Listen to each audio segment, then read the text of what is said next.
All right, so welcome back to the platform of biological code. আমি মোহাম্মদ সালাউদ্দিন। তো আজকে class 10 এর জীবনের প্রবাহমানতা এই চ্যাপ্টারের লেকচার 11।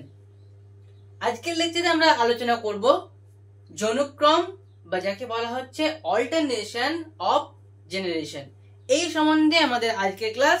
তো খুব একটা লম্বা চওড়া ক্লাস আজকে হবে না, একদম স্মল, ঠিক আছে, একদম ছোট্ট একটা লেকচার আজকে আমাদের হবে, ঠিক আছে। কিন্তু যৌনক্রমটা স্টার্ট করার আগে আমি যৌন জনন সম্বন্ধে কিছু বলে দিই, কারণ ওই সম্বন্ধে কিছু বলা হয়নি এখনো। সেক্সুয়াল রিপ্রোডাকশন সম্বন্ধে আমরা কিছু এখনো বলিনি, কিন্তু আমরা অ্যাসেক্সুয়াল রিপ্রোডাকশন করেছি, কিন্তু সেক্সুয়াল রিপ্রোডাকশন সম্বন্ধে কিছু বলিনি। আগের লেকচারে হালকা বলেছিলাম। তো তুলনা করো অযৌন জননের সঙ্গে যৌন জননের তুলনা করো। অযৌন জননে কি বলেছিলাম আমরা? ওখানে মাত্র একটা অপত্য জীবের প্রয়োজন, কিন্তু এইদিকে তুমি যদি যৌন জনন করো তাহলে কিন্তু তোমাকে দুটো অপত্য জীব কিন্তু দরকার হবে। আচ্ছা, অযৌন জননে কি কোনো গ্যামেট তৈরি হয়েছিল, মানে গ্যামেট উৎপাদনের কোনো প্রয়োজন হয়েছিল? অযৌন জননে গ্যামেট উৎপাদনের কোনো প্রয়োজন হয়নি, কিন্তু অপরদিকে তুমি যদি যৌন জননে আসো তাহলে কিন্তু তোমাকে গ্যামেট দরকার হবে, একটা পুংগ্যামেট এবং একটা স্ত্রী গ্যামেট, ঠিক আছে। তারপরে আচ্ছা, অযৌন জনন যেটা ছিল, এই অযৌন জনন কিন্তু মাইটোসিস নির্ভর, ঠিক আছে। অযৌন জনন পুরোপুরি মাইটোসিস নির্ভর, কিন্তু অপরদিকে তুমি যদি যৌন জনন করো, যৌন জনন এতে কিন্তু কি দরকার? মিওসিস কোষ বিভাজন কিন্তু কাজ করে। কিভাবে? যখন আমাদের স্পার্ম তৈরি হয় বা মেয়েদের যখন ওভাম তৈরি হয়, সেটা কিন্তু কি প্রকৃতির হয়? এন প্রকৃতির। তো ওই যে হ্যাপ্লয়েড প্রকৃতির যে ডিম্বাণু হোক বা শুক্রাণু তৈরি হচ্ছে, সেটা কিভাবে হচ্ছে? মিওসিস কোষ বিভাজন হওয়ার ফলে সেগুলো হ্যাপ্লয়েড প্রকৃতির হয়, ঠিক আছে। আমাদের জনন কোষগুলো সবকিছু কি হ্যাপ্লয়েড প্রকৃতির। সেটা কিভাবে হচ্ছে? মিওসিস কোষ বিভাজনের জন্য। আচ্ছা, এই ক্ষেত্রে কি হয়?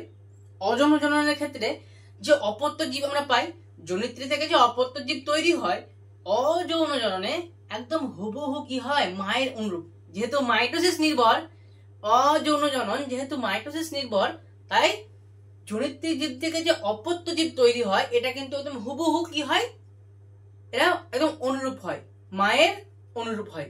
কিন্তু যৌন জননের ক্ষেত্রে যে অপত্য জীব সে কিন্তু জনিত্রী জীব থেকে পুরোপুরি পৃথক হয়, একদম পুরোপুরি পৃথক, ঠিক আছে। ভেরিয়েশন কিন্তু দেখা যায়। তারপরে আমরা যদি অ্যাসেক্সুয়াল রিপ্রোডাকশনের কথা বলি, তাহলে সেখানে কিন্তু কোনো রকম প্রকরণ সৃষ্টি হয় না, কারণ অপত্য জীব পুরোপুরি জনিত্রী জীবের মতো, কোনো রকম ভেরিয়েশন বা প্রকরণ দেখা যায় না। কিন্তু সেক্সুয়াল রিপ্রোডাকশন বা যৌন জনন এর ক্ষেত্রে কিন্তু কি হয়? প্রকরণ সৃষ্টি হয়, ক্লিয়ার। তারপরে অপত্যের যে অভিযোজন ক্ষমতা, তার ভিত্তিতে যদি আমরা অ্যাসেক্সুয়াল রিপ্রোডাকশন দেখি, তাহলে সেখানে আমরা কি দেখবো? যে অপত্যের যে অভিযোজন ক্ষমতা সেটা কিন্তু কি হয়? কম হয়। যেহেতু ওর মধ্যে কোনো ভ্যারিয়েশন আসছে না, একদম হুবহু মায়ের মতনই হচ্ছে বা জনিত্রী জীবের মতন হচ্ছে, যদি কোনো ভ্যারিয়েশন না আসে তাহলে অভিযোজন ক্ষমতা কি করে হবে? তাই তো, ওর মধ্যে নতুন কোনো মানে ক্যারেক্টার ডেভেলপমেন্টে ঘটেনি, তাহলে সে কি করবে না? নতুন পরিবেশে মানিয়ে নিতে পারবে না, তার মানে তার অভিযোজন ক্ষমতা কম হবে। কিন্তু অপরদিকে যদি আমরা যৌন জনন দেখি, যৌন জননের ক্ষেত্রে কিন্তু কি হয়? যে অপত্য জীব আছে তার কিন্তু অভিযোজন ক্ষমতা অনেক বেশি, অনেক বেশি। কারণ যখন যৌন জননের ক্ষেত্রে কি হচ্ছে? নতুন যে অপত্য জীব তৈরি হচ্ছে তার মধ্যে কিন্তু নতুন নতুন ক্যারেক্টার, কিছু কিছু বৈশিষ্ট্য কিন্তু আসে, যার ফলে তার মধ্যে ভেরিয়েশন বা প্রকরণ সৃষ্টি হয়। এর ফলে সে কি করে? নতুন পরিবেশে মানিয়ে নিতে পারে, নিজেকে অভিযোজিত করে নেয়। তো এই ছিল যৌন জননের কথা, ঠিক আছে। তো আমি যৌন জনন এবং অযৌন জননের একটা তুলনা করে দিলাম। এবার তোমাদের কাজ হচ্ছে কি করা? অযৌন জনন এবং যৌন জনন, মানে অ্যাসেক্সুয়াল রিপ্রোডাকশন এবং সেক্সুয়াল রিপ্রোডাকশন, এদের মধ্যে পার্থক্যটা রেডি করা। এটা তোমাদের কাজ, কারণ পরীক্ষাতে পার্থক্য কিন্তু থাকবেই। হয়তো এই বছর আসেনি, পরের বছর আসবে, এরকম করে কিন্তু দেয়। অনেক সময় হয়তো টপিক মানে বিষয় যেগুলো হয় সেই বিষয় তুলেও দেয় যে এই বিষয়ের উপরে তুমি অযৌন এবং যৌন জননের উপর পার্থক্য করো, বেশিরভাগটা বিষয় তুলে দেয়। যদি বিষয় না তুলে দেয় তাহলে খুবই ভালো, তাহলে সেক্ষেত্রে তুমি নিজের মন মর্জি মতন লিখতে পারবে, কিন্তু হ্যাঁ পার্থক্যটা রেডি করে রাখবে, এটা তোমাদের কাজ। আচ্ছা, তাহলে আমাদের আজকে যে টপিক যৌনক্রম সেটা আমরা স্টার্ট করব।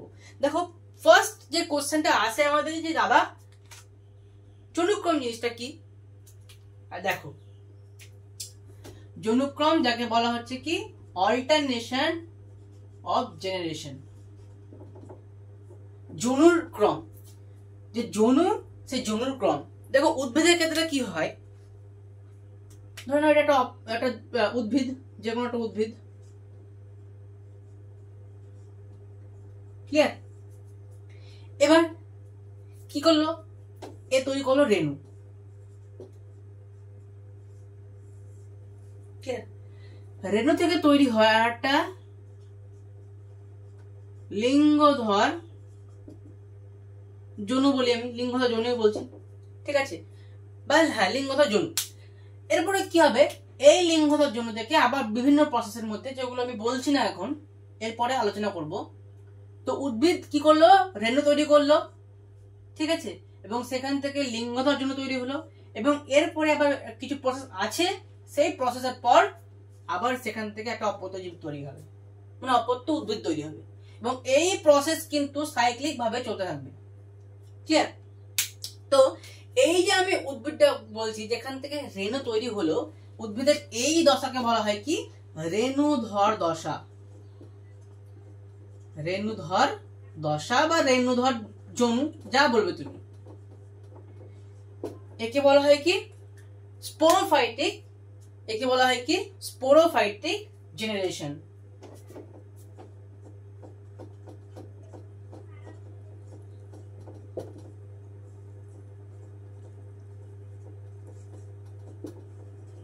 এবং এই যে লিঙ্গধর যৌনু, একে বলা হয় কি গ্যামেটোফাইটিক জেনারেশন।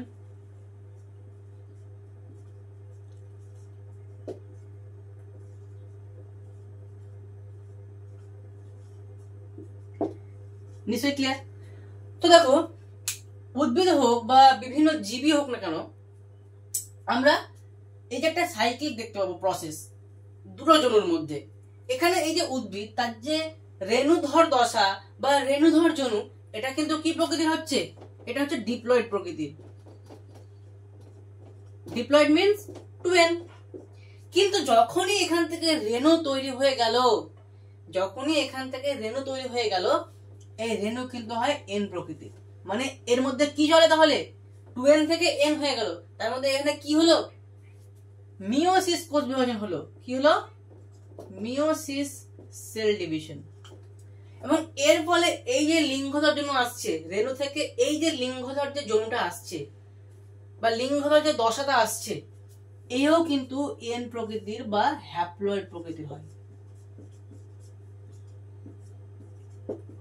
তাহলে এখান থেকে আমরা কি বুঝতে পারছি, যৌনক্রম তাহলে জিনিসটা কি, এই যে উদ্ভিদের বা হোক বা বিভিন্ন জীবের ক্ষেত্রে হোক না কেন, কোন জীবের ডিপ্লয়েড যে দশা, ডিপ্লয়েড যে রেণুধর দশা, সেই ডিপ্লয়েড রেণুধর দশা থেকে হ্যাপ্লয়েড লিঙ্গধর যে যৌনু, এই হ্যাপ্লয়েড লিঙ্গধর যৌনুর যে চক্রাকার একটা আবর্তন, একেই বলা হচ্ছে যৌনুর ক্রম। ক্লিয়ার? তাহলে কি হচ্ছে, কোন জীবের জীবন চক্রে বা উদ্ভিদ হোক বা কোন জীবেরই হোক, তো কোন জীবের জীবন চক্রে যখন আমরা ডিপ্লয়েড রেণুধর দশার ও হ্যাপ্লয়েড লিঙ্গধর দশার একটা যে পর্যায়ক্রমিক যে আবর্তন আমরা দেখতে পাবো, সেটাই বলা হচ্ছে কি, এটাকে বলা হয় যৌনুর ক্রম।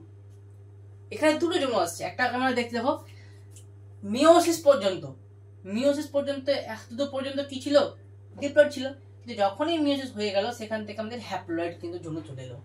তো এই যে একটা সাইক্লিক, একে বলা হচ্ছে কি যৌনুর ক্রম। নিশ্চয়ই বুঝতে পারা গেছে এবার? ঠিক আছে, নিশ্চয়ই পুরোপুরি ক্লিয়ার। এবার তোমাদের যে এখানে যে টপিক দেওয়া আছে সেটা হচ্ছে ফার্নের যৌনক্রম। এখানে আমরা পুরোপুরি ফার্নের যে যৌনক্রম সেই সম্বন্ধে আলোচনা করব ক্লাস 10-এ। ক্লিয়ার? আচ্ছা, তাহলে এটা বুঝতে পারলে। এবার আমরা কথা বলবো ফার্নের যৌনক্রম সম্বন্ধে। ফার্ন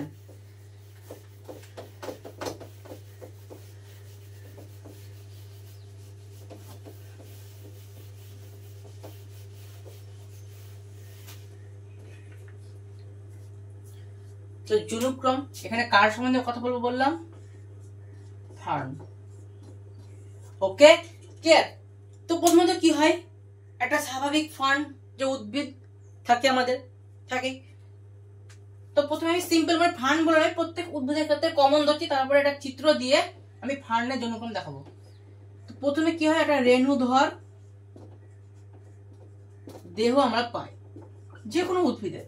এবার তুমি যদি এখানে ফার্ন ধরো তাও হবে, কোনো সমস্যা নেই। এবার উদ্ভিদের ওই যে রেণুধর যে দেহটা থাকে সেটা কি প্রকৃতির হয়? 2N প্রকৃতির হয়। কি প্রকৃতির হয়? 2N প্রকৃতির।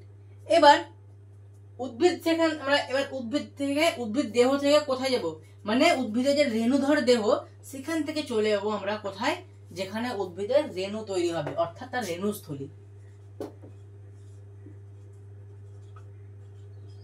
চলে গেলাম আমরা রেণুস্থলী। এখনো পর্যন্ত কিন্তু 2N থাকবে, রেণুস্থলী পর্যন্ত কিন্তু এখনো কি আছে? 2N কিন্তু আছে। ক্লিয়ার? 2N কিন্তু এখনো আছে। তো রেণুস্থলী কি? যেখানে কি হচ্ছে, রেণুটা তৈরি হচ্ছে, একে বলা হয় স্পোরাঞ্জিয়াম। ঠিক আছে, একে কি বলা হয়? স্পোরাঞ্জিয়াম। ঠিক আছে,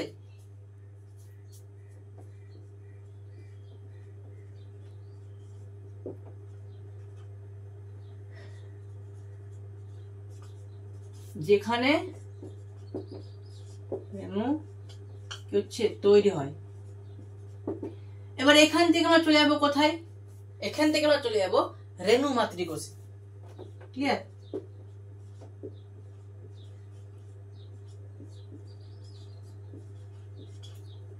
তাহলে কি হলো, রেণুধর দেহ থেকে রেণুস্থলী, তারপরে আমরা এলাম কোথায়? রেণু মাতৃকোষে। এখনো পর্যন্ত কিন্তু 2N থাকবে, এখনো পর্যন্ত কিন্তু ডিপ্লয়েড হয়েই থাকবে। খেলটা হয় এবার শুরু। এরপর কি হয়, এই স্টেজটা পার করে আসার পর রেণু মাতৃকোষ থেকে কি হয়, রেণু তৈরি হয়। এবার রেণু তৈরি হয়ে গেল মানে সেটা কি হয়ে গেল, এটা কিন্তু আর ডিপ্লয়েড থাকলো না, এটা হয়ে গেল হ্যাপ্লয়েড। তার মানে কি, এর মাঝে কি হয়েছে? মিওসিস হয়েছে। মিওসিস, কোষ বিভাজন কিন্তু এর মাঝে হয়েছে। তাহলে সেখান থেকে রেণু তৈরি হলো। এবার কি হবে, রেণু তৈরি করবে একটা লিঙ্গধর দেহ, বা যাকে ফার্নের ক্ষেত্রে বলা হচ্ছে প্রোথ্যালাস। ঠিক আছে, তো এখান থেকে কি তৈরি হবে?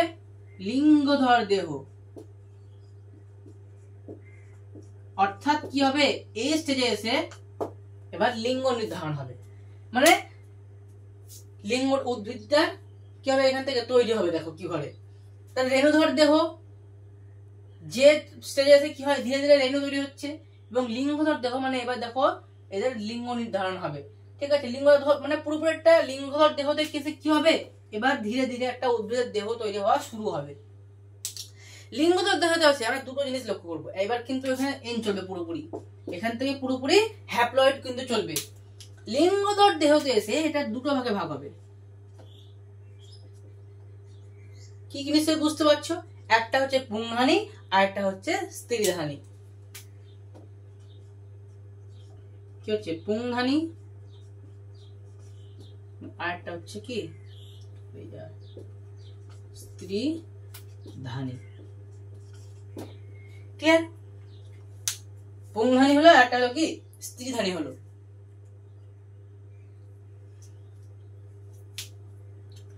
এবার পুংধানী থেকে কি তৈরি হবে? শুক্রাণু।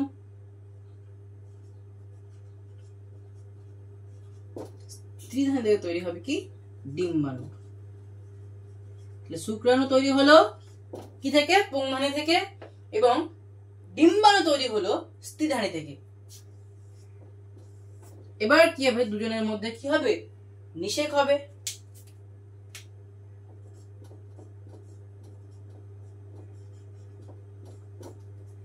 ক্লিয়ার?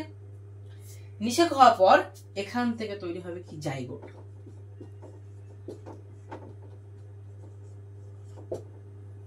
তারপরে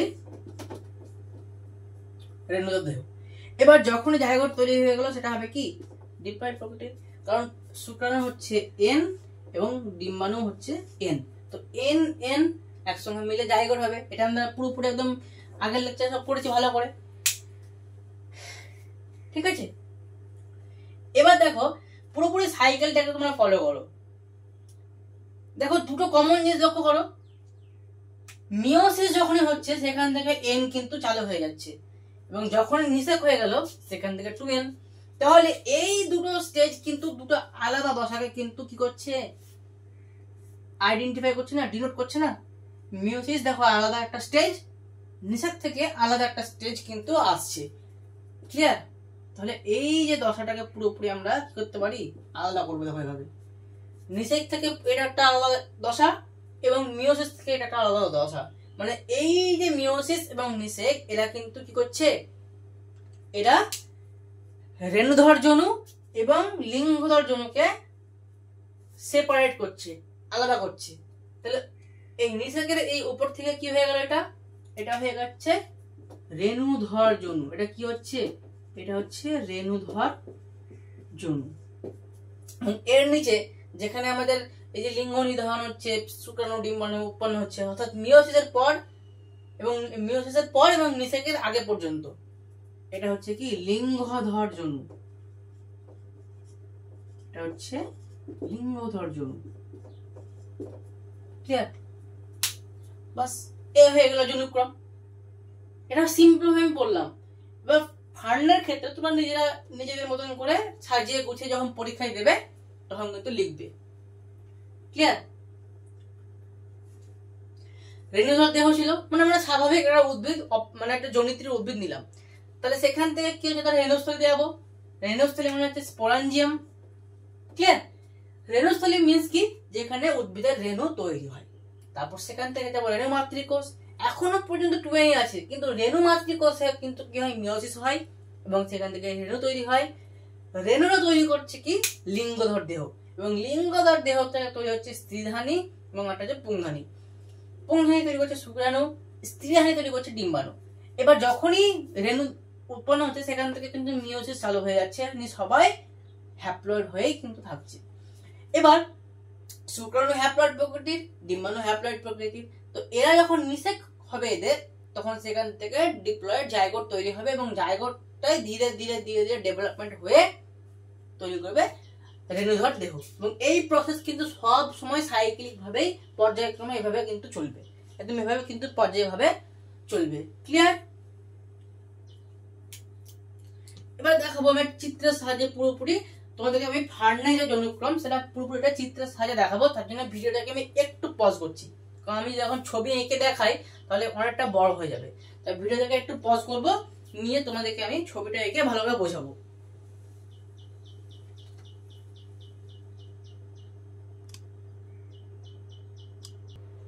তো এই দেখো এখানে আমি পুরোপুরি একটা ফার্নের যে জনুক্রম সেটা তোমাদের বুকে যে চিত্রটা আছে, এই যে এই বুকটাতে প্রান্তিকের এই যে বুকটা, এই বুকে যে চিত্রটা আছে সেই চিত্রটা তোমাদেরকে এখানে আমি এঁকে দেখিয়েছি, ঠিক আছে। তো এক্ষেত্রে দেখো কি হয়েছে, প্রথমে একটা অপত্য না, একটা যে ফার্ন যে গাছ পরিণত, ঠিক আছে, বা আমরা যাকে বলবো কি রেণুধর যে উদ্ভিদ, সেই রেণুধর উদ্ভিদ হিসেবে আমরা ফার্ন গাছকে নিয়েছি। তো সেখান থেকে ডিরেক্ট কথা চলে যাচ্ছে আমরা, দেখো ফার্নের যে পাতা, এটা জুম করছি, নিয়ে দেখতে পাচ্ছি যে সোরাস, এই গোল গোল যেগুলো এগুলোকে বলা হচ্ছে সোরাস, এবং এই সোরাসের মধ্যে থাকছে কি রেণুস্থলী। রেণুস্থলীটা কি, যেখানে কি হয় উদ্ভিদের রেণু তৈরি হয়, ক্লিয়ার। তো যখন কি হচ্ছে রেণু দেখো তৈরি হচ্ছে কখন, এই যে রেণুস্থলী যখন ফেটে যাচ্ছে, রেণুস্থলী যখন ফেটে যাচ্ছে তো রেণুস্থলী বিদীর্ণ করে ফার্নের যে রেণুগুলো সেগুলো বেরিয়ে আসছে।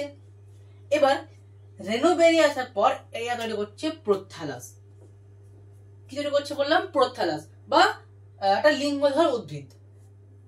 লিঙ্গধর উদ্ভিদ থেকে দেখো এখানে আবার কি হচ্ছে, দুটো ভাগে ভাগ হচ্ছে। একটা দেখো স্ত্রীধানী তৈরি করছে এবং এখান থেকে আরেকটা দেখো কি করছে, পুংধানী তৈরি করছে। ক্লিয়ার হলো? এবার এখান থেকে যখন স্ত্রীধানী এবং পুংধানী আসছে দেখো ধীরে ধীরে এখান থেকে শুক্রাণু বেরিয়ে আসছে এবং এখান থেকে একটা বেরিয়ে আসবে কে, ডিম্বাণু। শুক্রাণু এবং ডিম্বাণু বেরিয়ে এসে আলটিমেটলি এরা কি করছে, নিষেক করবে। নিষেক করার পর তৈরি হবে কি, জাইগোট। জাইগোট থেকে দেখো ভ্রূণ তৈরি হয়েছে, ভ্রূণের ফলে আবার একটা অপত্য ফ্রান, অপত্য ফান তৈরি হলো, সে অপত্য ফান থেকে তৈরি হয়ে গেলো নতুন ফান গাছ। এবং এই যে সাইক্লিক প্রসেস, এটা যে চলছেই, চলতেই থাকবে। এটাই হচ্ছে আমাদের কি, ফান্ডের জনুক্রম। তো ফান্ড কি হচ্ছে, টুয়েন, এটাও টুয়েন, রেণুস্থলেও টুয়েন। এবার এই জায়গাতে এসে এখানে হবে কি আমাদের মিওসিস, এটা বারবার বলছি, মিওসিস তৈরি হবে। মিওসিস ঘটনা ঘটবে, মিওসিস বিভাজন হবে, তৈরি করবে হ্যাপ্লয়েড প্রকৃতির রেণু। হ্যাপ্লয়েড প্রকৃতির রেণু। তো এখান থেকে যে প্রত্যালাস বা লিঙ্গধর যে উদ্ভিদটা হবে ফার্নের, সেও কিন্তু হবে কি হ্যাপ্লয়েড। স্ত্রীধানে আসছে, নিচে করছে, এখান থেকে বেরিয়ে আসছে, এখনো পর্যন্ত কিন্তু কি আছে, হ্যাপ্লয়েড প্রকৃতিরই আছে। কিন্তু যখনই এখানে নিষেক হয়ে গেল, জাইগোট তৈরি হলো, এটা হয়ে যাবে টুয়েন। ভ্রূণ এও হবে কি, টুয়েন। আর সবাই যখন টুয়েন হয়ে যাবে, অপত্য ফানও টুয়েন নিয়ে ফান গাছটাও টুয়েন হবে। তো দেখো এই যে নিষেকের শেষ এবং মিওসিসের যে কোষ বিভাজনের শুরু, এখান থেকে এই জায়গাটাকে আমি কি বলছি, লিঙ্গধর দশা। মানে এই সময় কি হচ্ছে, সবাই হ্যাপ্লয়েড হয়ে থাকছে। কিন্তু যখনই এই পার হয়ে যাচ্ছে, এই পার নিষেকের এই পার হয়ে যাচ্ছে, মানে নিষেকের যখন শুরু হচ্ছে এবং মিওসিস যখন শেষ হচ্ছে, এই পর্যন্ত এটা হচ্ছে কি, এটা হচ্ছে লিঙ্গধর দশা, সরি রেণুধর দশা। ঠিক আছে, তো এই ছিল আজকের লেকচারে। আশা করি কারো কোনো সমস্যা নেই। এবং যে জনুক্রম জিনিসটা, ফান্ডের জনুক্রম খুবই একটা ইম্পর্টেন্ট একটা টপিক। আমি যখন 2022 যখন মাধ্যমিক দিই, তখন কিন্তু এই ফান্ডের জনুক্রমটা কিন্তু দিয়েছিল। তাই না দেওয়ার, তোমাদের পরীক্ষা না দেওয়ার কিছু নেই, খুবই ইম্পর্টেন্ট একটা টপিক। সবাই ভালোভাবে একদম, মানে এতে মনে রাখার কোনো নেই যে মুখস্থ করতে, মনে রাখতে হবে, ইজি প্রসেস, তো একদম ইজি। রেণুধর একটা উদ্ভিদ, তো হলো কি, রেণুস্থল থেকে রেণু উৎপন্ন হলো, প্রত্যালাস তৈরি হলো, প্রত্যালাস থেকে শুক্রাণু ডিম্বাণু মানে স্ত্রীধানী পুংধানী, সেখান থেকে তৈরি হবে একটা জাইগোট, ভ্রূণ, অপত্য ফান, ফান। এই হয়ে গেল কি ফার্নের জনুক্রম। তো খুবই ইজি প্রসেস, খুবই সহজ প্রসেস। আশা করি সবাই ভালোভাবে বুঝতে পেরেছো। তারপরেও যদি কারো কোনো প্রবলেম থাকে তো অবশ্যই কমেন্ট বক্সে জানাবে। এবং যদি আজকের ক্লাস অর্থাৎ জনুক্রম বা অল্টারনেশন অফ জেনারেশনের ক্লাস যদি তোমাদের ভালো লাগলো, তো অবশ্যই ভিডিওতে লাইক দেবে এবং আমার আগ্রহ বাড়াবে। কারণ যখনই ভিডিওতে লাইক পড়বে, তার মানে আমি বুঝতে পারবো কি, যে আমার ক্লাস তোমাদের পছন্দ হচ্ছে। এবং বায়োলজিক্যাল কোড চ্যানেলটিকে সাবস্ক্রাইব করবে, কারণ আমরা সমস্ত ধরনের এডুকেশনাল কন্টেন্ট আমাদের এই চ্যানেলেই দিয়ে থাকি। তাই বায়োলজিক্যাল কোড চ্যানেলটিকে সাবস্ক্রাইব করো, সঙ্গে থাকো। তো দেখা হচ্ছে আবার পরের লেকচারে। আজকের লেকচারের জন্য থ্যাংক ইউ।